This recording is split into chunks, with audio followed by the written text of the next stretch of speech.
تعالوا نستعرض بعض الأعمال التي تستغفر الملائكة لصاحبها. ورد في النصوص أعمال تستغفر الملائكة لصاحبها. مثال: انتظار صلاة الجماعة في المسجد. إن الملائكة تصلي على أحدكم ما دام في مجلسه تقول اللهم اغفر له اللهم ارحمه ما لم يحدث، وأحدكم في صلاة ما كانت تحبسه الصلاة. رواه البخاري ومسلم. طيب، أهل الصف الأول قال عليه الصلاة والسلام إن الله وملائكته يصلون على الصفوف الأول. رواه أبو داود والنسائي، حديث صحيح. وفي رواية يصلون على الصف المقدم. 3. طلب العلم.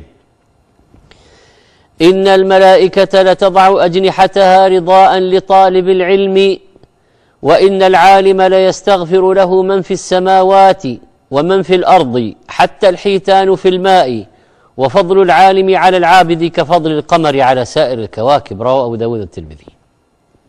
4. تعليم الناس الخير. معلم الناس الخير هنيئا له.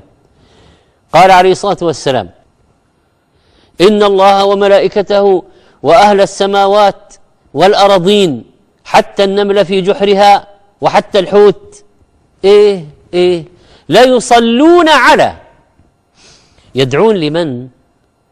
من؟ كل العدد الهائل هذا العدد الهائل لا يصلون على معلم الناس الخير. رواه الترمذي وحديث صحيح. غيره أعمال الملائكة تصلي على أصحابها. إن الله وملائكته يصلون على المتسحرين. رواه ابن حبان وحسنه الألباني. غيره ما صلى علي أحد صلاة إلا صلت عليه الملائكة ما دام يصلي علي. شوف، لاحظ إلا صلت عليه الملائكة ما دام يصلي علي، فليقل عبد من ذلك أو ليكثر. رواه الإمام أحمد وابن ماجه وحسنه الألباني.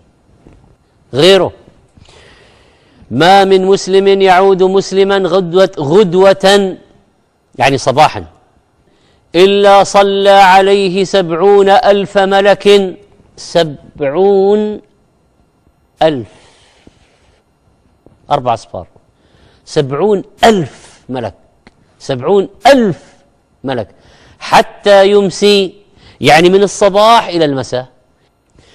وإن عاده عشية إلا صلى عليه 70,000 ملك حتى يصبح، وكان له خريف في الجنة. الخريف خرافة الجنة، مجتنى الثمار. الثمار إذا اجتنيت هذا خريف في الجنة، عندك محصول. رواه أبو داود والترمذي وابن ماجه. هذه 7 أعمال، 7 يا جماعة، 7. عيادة المريض، ما أكثر المرضى. الصلاة على النبي صلى الله عليه وسلم، السحور، تعليم الناس الخير، طلب العلم، صف الأول، انتظار الصلاة.